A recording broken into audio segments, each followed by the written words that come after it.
De Morgan law है, ठीक है। इसको हमें सॉल्व करना है वाया वैन डायग्राम सॉल्व, ठीक है। डी मॉर्गन लॉ को हमको वैन डायग्राम के थ्रू सॉल्व करना है, ठीक है। तो पहले तो हम, वैसे तो पेपर में अगर आया सवाल में तो सोल्यूशन भी मांगेगा, उसके साथ साथ फिर वो वैन डायग्राम भी बनवा देगा, ठीक है। तो पहले मैं जो हूँ इसका सोल्यूशन कर लेता हूँ, फिर उसके साथ साथ ही वैन डायग्राम। सोल्यूशन तो तुम्हें आता भी है, ठीक है। जल्दी जल्दी कर लेते हैं कि इसके अंदर हमारे पास दो साइड्स हैं। तो पहली साइड है एल एच एस हमने ली, ठीक है। एल एच एस हमारे पास क्या है, ए यूनियन बी का whole complement. A union B का होल कॉम्प्लीमेंट, इसको सॉल्व करने का तरीका क्या है कि ए यूनियन बी आप पहले ले लें। यूनियन में हम क्या करते हैं, सीक्वेंस में लिख देते हैं नंबर्स को। तो ए के नंबर यहाँ पे थे 1 2 3 4 5 और 6, ठीक है। और इसके पास हमारे पास यूनियन निकालना है हमको, और बी के नंबर है हमारे पास 2 4 6 8 और 10, ठीक है। तो इसका यूनियन क्या निकलेगा हमारे पास, इसका यूनियन निकलेगा सीक्वेंस में निकलेगा 1 2 3 4 5 6 8 और 10, ठीक है। और फिर हमें कॉम्प्लीमेंट निकालना है, तो हमें सवाल दोबारा से लिखना पड़ेगा। Then we will find the complement. How we will find the complement, u minus D. What is u, u is a universal set, जो कि यहाँ पे हमारे पास गिवन होता है, ठीक है। यूनिवर्सल सेट में से आप a यूनियन b को माइनस कर दें, ठीक है। तो यूनिवर्सल सेट है हमारे पास 1 से लेकर 10 तक है, ठीक है। और इसमें से हमें माइनस करना है ए यूनियन बी को, ठीक है। ए यूनियन बी का जो आंसर ये आया था, इसको हम लिख देंगे यहाँ पे 1 2 3 4 5 6 8 और 10। कॉम्प्लीमेंट में क्या होता है कि जो दोनों में मौजूद होता है वो हम नहीं लिखते, और जो यूनिवर्सल में बच जाता है वो हम लिख देते हैं, ठीक है। चाहो तो इसको काट दो, वरना एक एग्जाम में नहीं काटना, अजीब सा लगता है। आप सीधा सीधा आंसर ही डायरेक्ट लिख देना, वरना अगर आप ऐसे ऐसे करोगे तो समझिएगा कि किस तरीके से आप कर रहे हो, ठीक है। तो वैसे मैं काट रहा हूँ, लेकिन ये कि ज़रूरी नहीं है कि एग्जाम में भी तुम इससे होगा। पेंसिल से काट के फिर मिटा देना, ठीक है। तो ये 1 से 1 कट गया, 2 से 2 कट गया, 3 कट गया, 4 कट गया, 5 कट गया, 6 कट गया, 7 7 इसमें नहीं है तो 7 आ जाएगा, 8 कट गया, 9 नहीं है तो 9 आ जाएगा, ठीक है। और 10 से 10। तो हमारे पास ए यूनियन बी का होल कॉम्प्लीमेंट का आंसर क्या आया, 7,9, ठीक है। ये हमारा पहला आंसर आ गया। अच्छा, अब ये एलएचएस हो गया। अब इसी के साथ साथ हम इसकी वैन डायग्राम भी बनाते हैं, ठीक है। अच्छा, वैन डायग्राम में मैं दो तीन चीज़ें तुम्हें पहले मैं बताना चाहूँगा, ठीक है। वैन डायग्राम में हमारे पास सबसे पहले एक होता है डिसजॉइंट, डिसजॉइंट सेट होता है। एक होता है ओवरलैपिंग, ठीक है। और तीसरा होता है हमारे पास सबसेट होता है, ठीक है, सबसेट या सुपरसेट, ठीक है। ये तीन चीज़ें। डिसजॉइंट का मतलब ये है कि अगर हमारे पास, डिसजॉइंट का मतलब क्या है कि अगर हमारे पास एक सेट में ए बी है, ए बी सी है, और दूसरे सेट में, दूसरा सेट जो है हमारे पास वो होगा डी ई एफ, तो ये डिसजॉइंट सेट है। ओवरलैपिंग में हमारे पास क्या होता है कि अगर हमारे पास एक सेट है ए बी सी, तो दूसरा सेट भी हमारे पास क्या होगा, बी सी और डी, ठीक है। तो ये ओवरलैपिंग होती है, ठीक है। और सब सेट के अंदर हमारे पास क्या है कि अगर एक सेट में ए बी सी है तो दूसरा सेट ए बी होगा, पूरा का पूरा सेट मौजूद है, ठीक है। ये ए है, ये बी है, ये ए है, ये बी है, ये ए है, ये बी है, ठीक है। ये बात समझ में आ गई, ये तीन चीज़ें। अब यही तीन चीज़ें मिलाते हुए हमको हमारा डी मॉर्गन प्रूफ करना है, ठीक है। अच्छा, अब जब भी हमारे पास यूनिवर्सल सेट मौजूद होगा तो हम उसको बॉक्स से जाहिर करेंगे, ठीक है। बॉक्स की मदद से हमको यूनिवर्सल सेट पता चलता है, ठीक है। यानी कि अगर बॉक्स बना हुआ है तो तुम्हें समझ में आ जाएगा कि हाँ यार ये क्या है, हमारे पास यूनिवर्सल सेट है। अच्छा, अब हमारे पास जो अगर हम सेट ए और सेट बी देखें तो तुम्हें क्या लग रहा है कि ये क्या है दोनों आपस में? ये ओवरलैपिंग है या डिसजॉइन है या सब सेट है? ओवरलैपिंग। ओवरलैपिंग है, बिल्कुल सही कहा। तो ओवरलैपिंग के लिए हम डायग्राम बनाएंगे। तो ये फर्स्ट कर लो कि हमारा सेट ए बन गया, ये हमारा सेट बी बन गया। ठीक है, अब जो जो नंबर हमारे पास सेट ए के हैं इसको सेट ए कह दिया, इसको सेट बी का नाम दे दिया। ठीक है, अब जो जो नंबर सेट ए के हैं ना हमारे पास, और पहले सबसे पहले जो हमारे दोनों के कॉमन है ना वो हम लिख देंगे। कॉमन कौन कौन से नंबर है? एक है 2 है, एक 4 है और एक 6 है। ठीक है, ये 3 नंबर कॉमन है। ठीक है, और हमारे पास ये बचे कौन से? ए के अंदर 1 बचा, 3 बचा, 5 बचा और 8 बचा और 10 बचा। ठीक है, अब इस नंबर्स के अलावा जो नंबर हमारे, और ये बैक और बाहर वाला यूनिवर्सल सेट, इन नंबर्स के अलावा जो नंबर बच गए ना यूनिवर्सल सेट में, क्योंकि तुम्हें पता है यूनिवर्सल सेट है 1 से लेके 10 तक का, वो तुम बाहर लिख दोगे। वो कौन कौन से नंबर थे तुम्हारे पास? 7 और 9 थे। चेक कर लो, अब सारे नंबर तुम्हारे इसमें मौजूद हैं। क्लियर?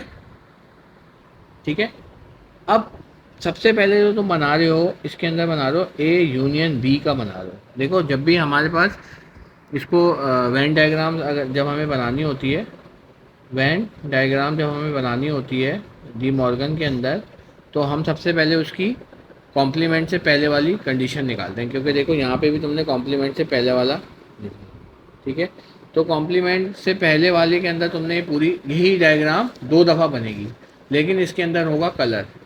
ठीक है, तो अब तुमने ए यूनियन बी निकाला, जब भी यूनियन आएगा इसका मतलब है आंसर में तुमने सारी चीज़ें लिख दी थी, तो इसका मतलब है कि कलर क्या होना चाहिए? दोनों ही कलर होने चाहिए। देखो, जो आंसर आएगा ना वो उसमें हमें रंग कलर करना होता है। तो देखो, कलर में 1 2 3 4 5 6 7 8 और 10, तो यहाँ पे भी लिख दो 1 2 3 4 5 6 7 8 और 10। ठीक है, और सॉरी इसमें 7 नहीं है, देखो 7 नहीं है इसमें, और इसमें 7 बाहर है, 9 है। 7 और बाहर 9 है, उसको छोड़ दो, तो कहाँ पे हो जाएगा हमारे पास अभी? तो फिर हम इसको पेंसिल से हल्का हल्का शेडेड कर देंगे। इसका मतलब है कि देखने वाला समझ जाएगा कि ये तुमने किसका बनाया है, किसका बनाया है? यूनियन का बना दिया तुमने आराम से। Got it?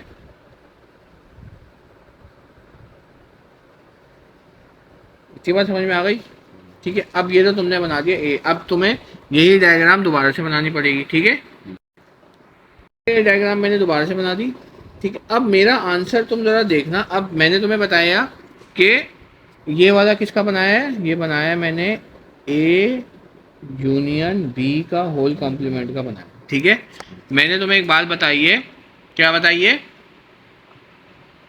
कि हमें यानी कि शेडिंग करनी होती है ना। अब शेडिंग मैंने तुम्हें बताया, जो आंसर आता है वही शेड होता है। ठीक है, तो आंसर जो था वो शेड का। अब ज़रा यूनिवर्सल का आंसर तुम देखो क्या है? 7 और 9 आया है, और 7 और 9 तुम्हें कहाँ नज़र आ रहा है? बाहर नज़र आ रहा है बॉक्स के। तो फिर शेडिंग कहाँ पे होनी चाहिए? इनको छोड़ के पूरे बॉक्स के बाहर शेडिंग हो जाएगी। ठीक है, तो ये तुम्हारा LHS कंप्लीट हो जाएगा। बात समझ में आ गई ना? भूलना नहीं अब। ठीक है, तो शेडिंग कहाँ पे हो जाएगी हमारी? शेडिंग होगी outside the A and B circle.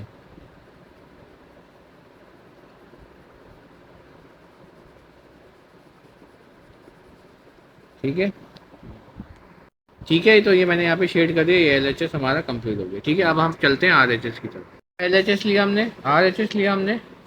ठीक है, RHS में हमने A intersection A dash intersection B dash निकालना है। तो सबसे पहले A डैश निकालेंगे। A कॉम्प्लीमेंट A डैश जो है वो कैसे निकलता है? यूनिवर्सल में से A को माइनस कर देंगे। अब यूनिवर्सल के नंबर क्या थे हमारे पास? यूनिवर्सल के नंबर थे 1 2 3 डॉट डॉट डॉट 10 थे।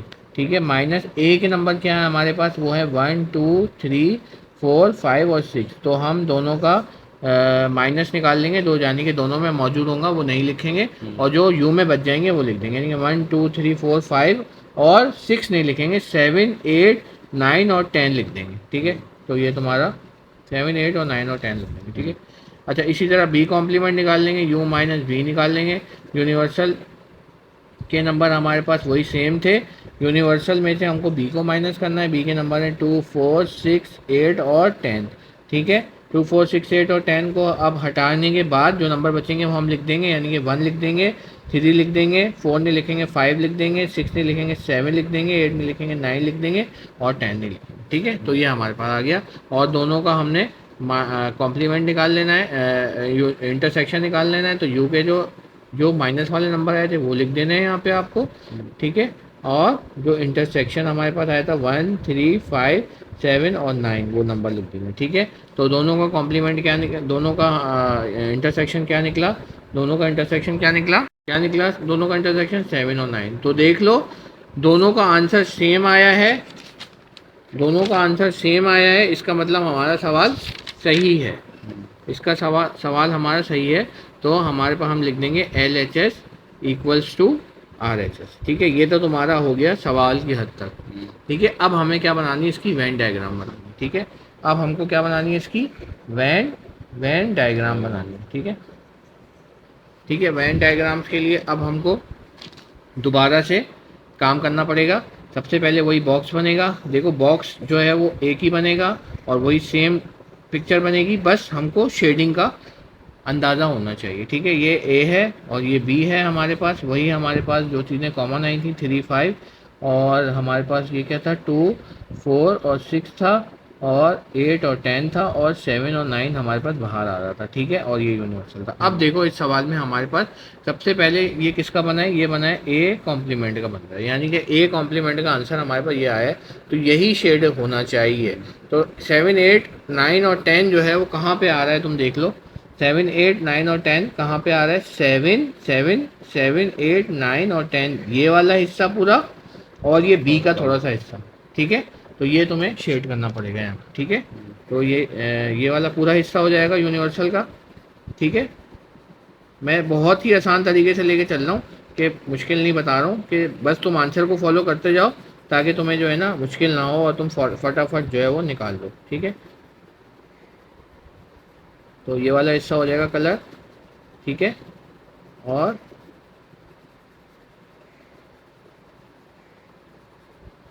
ठीक है, तो ये हमारा जो है वो कंप्लीट हो गया। ठीक है, ये हमारा ए डैश बन गया। ठीक है, इसी तरीके से ये बन गया हमारा ए कॉम्प्लीमेंट बन गया। इसी तरह अब आप दूसरा भी बनाओगे जो कि बी कॉम्प्लीमेंट होगा। जो बी कॉम्प्लीमेंट है सेम वही पिक्चर बनेगी। ठीक है, 2 4 6 यहाँ पे आ जाएगा, 8 और 10 यहाँ पे आ जाएगा, यूनिवर्सल यहाँ पे 7 और 9 आ जाएगा। ठीक है, अब 7 और 9 में से तुम्हें पता है कि अब आंसर क्या आया था, इसका आंसर आया था 1 3 5 7 और तो 1 3 5 7 9, तो ये वाला पूरा का पूरा जो है वो कलर हो जाएंगे। ठीक है, जो आंसर आया था ये वाला पूरा कलर हो जाएगा और बाहर का पूरा पोर्शन कलर हो जाएगा, शेडिंग हो जाएगा। ठीक है, समझ में आ रही बात। तो बी कॉम्प्लीमेंट और ए कॉम्प्लीमेंट तुम्हें दोनों निकालने आ गए। ठीक है, बहुत ही आसान तरीके से लेके गया हूँ, सिर्फ आंसर को फॉलो करते जाओ और तुम्हारा देखो सवाल खुद ही हल हो जाएगा। ठीक है, ये दोनों निकाल दिए। अब तीसरे के लिए हमको दोबारा से बनाना पड़ेगा क्योंकि इसमें 3 चीज़ें हैं, इसलिए हमने दोबारा से बनाना है, यानी कि A dash intersection B dash, same picture बनेगी। सेम पिक्चर के अंदर 2 4 6 यहाँ पे आ जाएगा, 1 3 5 यहाँ पे आ जाएगा, 8 और 10 यहाँ पे आ जाएगा, 7 और 9 यहाँ पे आ जाएगा और यहाँ आ जाएगा यूनिवर्सल। अब बताओ कौन सा वाला कलर होगा, वो कहाँ पर है, हाथ रख के बताओ, ये वाला। शाबाश, देख लो वेन डायग्राम भी सेम आ गई है। इसका मतलब हमने सवाल बिल्कुल सेम किया था, सही किया था, सवाल हमने बिल्कुल सही किया था। ठीक है, तो मैंने बहुत ही आसान तरीके से बहुत ही आसान लैंग्वेज में तुम्हें समझाया है ताकि तुम्हें जो है ना परेशानी ना हो और तुम्हें समझ में आ जाए कि अब आई होपफुली कि तुम्हें जो है ना कि De Morgan law via Venn diagram भी समझ में आ गया होगा। ठीक है, तो देख लो LHS जो है हमारे पास LHS जो है बराबर है RHS के वेन डायग्राम में। ये रही LHS की साइड और ये रही RHS।